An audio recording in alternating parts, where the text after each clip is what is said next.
Welcome back to Toyota First and 10. Time now for our regional roundup. All right, time to check in with the Three Stooges, Mo, Larry, and Curly up there in the bureaus, and we're going to play One of These Things Doesn't Belong Here. Look at, we got two guys that look alike, very nice. And we're going to start up in the North Country. We've got Dwyer up there, Brad out east, and of course Mac down south. What do you got up there, Dwyer?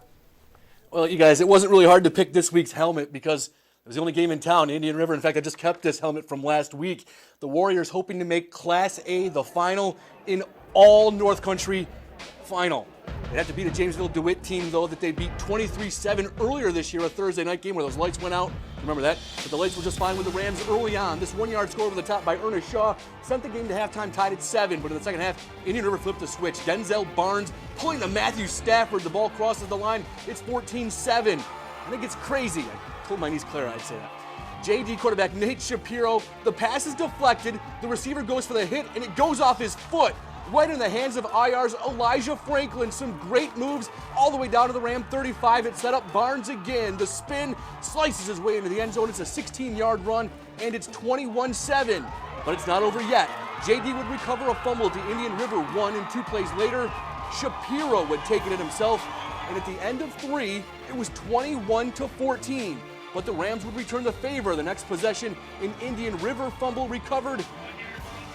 It turned into a 35-yard field goal by Zachary LaForest Hood for the Warriors. It's 24-14. And then in the 4th, they would finish it off. Dustin Sherritt, a 1-yard touchdown run, and Indian River is headed to the Dome. The Warriors beat Jamesville DeWitt once again, this time 31-14.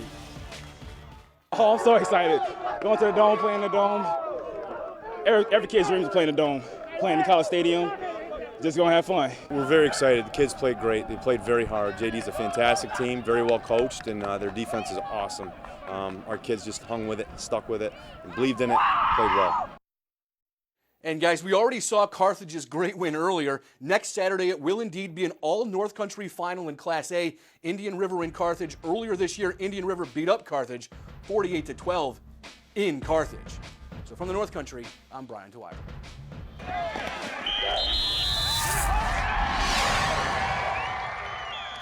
Well, out here in the Mohawk Valley, we had a Class D showdown. The Herkimer Magicians, led by All-State quarterback Austin Mills, taking on those stingy Westmoreland Bulldogs, led by a tough running game, led by Tim Harrison. Out to D'Alessandro Stadium we go. Big crowd on hand tonight. First possession for Westmoreland. Bulldogs get it going first. Tyler Devins would take it in for a 1-yard score. It was 7-zip Bulldogs. Next possession for Herkimer, though, Austin Mills would answer right back. He'd take a run 58 yards for the score. Mills would rush for 113 yards and 3 scores on the night. It was 8-7 Magicians after the 2-point conversion was good. Later in the second, Brennan Thompson, he'd have himself a ball game tonight as well. He'd take a run here, 46 yards for the score. It was suddenly 22-7 Magicians in a hurry. Thompson would go for 150 yards on the ground. Bulldogs would hang tough, though. Late in the second, Tyler Devins would find Tyler Taverne for a 14-yard score. It was 22-14, but that's as close as the Bulldogs would get in the second half. Austin Mills would find the end zone again for a 3rd time, putting Herkimer up 29-14. They go on to win it 29-20 to advance to the Class D final in the Dome next week. Coach Steele and his team are excited to get back to the Carrier Dome. Oh, it's great to go back to the Dome, definitely. But for me, I don't really celebrate until we win the championship. I mean, it's very exciting to be back in the Carrier Dome, definitely, but I want to win there. Because last year, we lost, and I'm not having that happen my senior year. That's a great win. You know, we've gotten better and better every week. And truthfully, things didn't go our way all night long, and we still came out on top. So as you can see, Austin Mills and all the Herkimer Magicians really determined to get it done this year. They'll head to the Dome next week when they take on Sandy Creek in the Class D final. In the Mohawk Valley, I'm Brad Vavakwa. Hi everyone, I'm Aaron McElhern in the Finger Lakes, giving you a sneak peek of what to expect Saturday when Homer and Oneida meet up in the Class B semifinals. And the real secret is there are none in this one. The Homer coaching staff even gave us free reign to shoot whatever we wanted at practice this week. Sort of a rarity come playoff time, but Coach P figured Oneida can't really learn anything from us that he doesn't already know about the Trojans.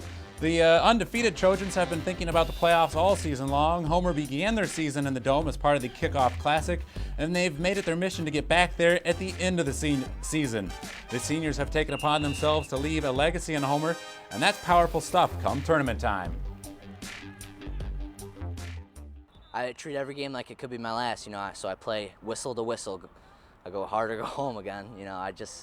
I'm just loving it this year. I don't want to leave a legacy. I just want to be remembered. Yeah, all the seniors were sick and tired of losing in the first round of playoffs, so we just wanted to get real far and start a legacy here. It's the same message we got from the Trojans back in August. They've been talking about it all season, and so far they've backed it up.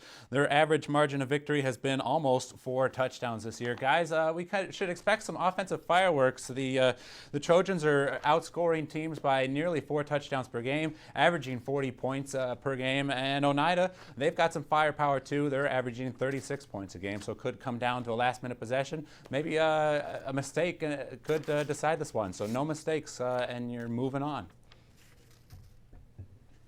All right, thank you very much, everybody, all 3 guys, for your hard work all season. So let's take a look at the brackets for Class B. Oneida and Homer going to face off at 1 o'clock. These games both being played at Chittenango, so they can scout each other. Marcellus then going to take on Cazenovia in the second half of the doubleheader, and we'll have highlights of those games as well on Saturday evening.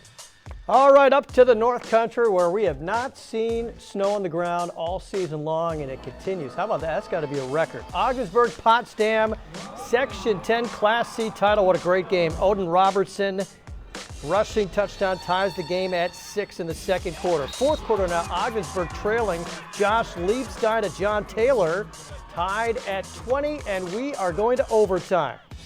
Blue Devils with the ball here. Jordan McCormick takes it in. They have the 2-point conversion. It's 28-20, so the Sandstoners need to score. Odin Robertson, well, he gets the touchdown. His 4th of the game. It comes down to this, the 2-point conversion try, and they give it to Robertson again. And this time, Odin, oh no, he does not get in. The Blue Devils upset the previously unbeaten Sandstoners. And Augsburg is the Section 10 champion. Congratulations. All right, well, normally... Yeah, I think at the beginning of the season, we weren't up there at the top of top teams in our league, and I think at the end of the year, we were able to play on the same level with the best team in our league. As I was just about to say there, normally we do Plays of the Night, Team of the Night, and Player of the Night, but we got something a little bit special for our season finale. That's right. We got the Team of the Year, of course, coming up, Player of the Year coming up, but a little montage, a little compilation that we threw together tonight coming up later in the show, so stick around for that.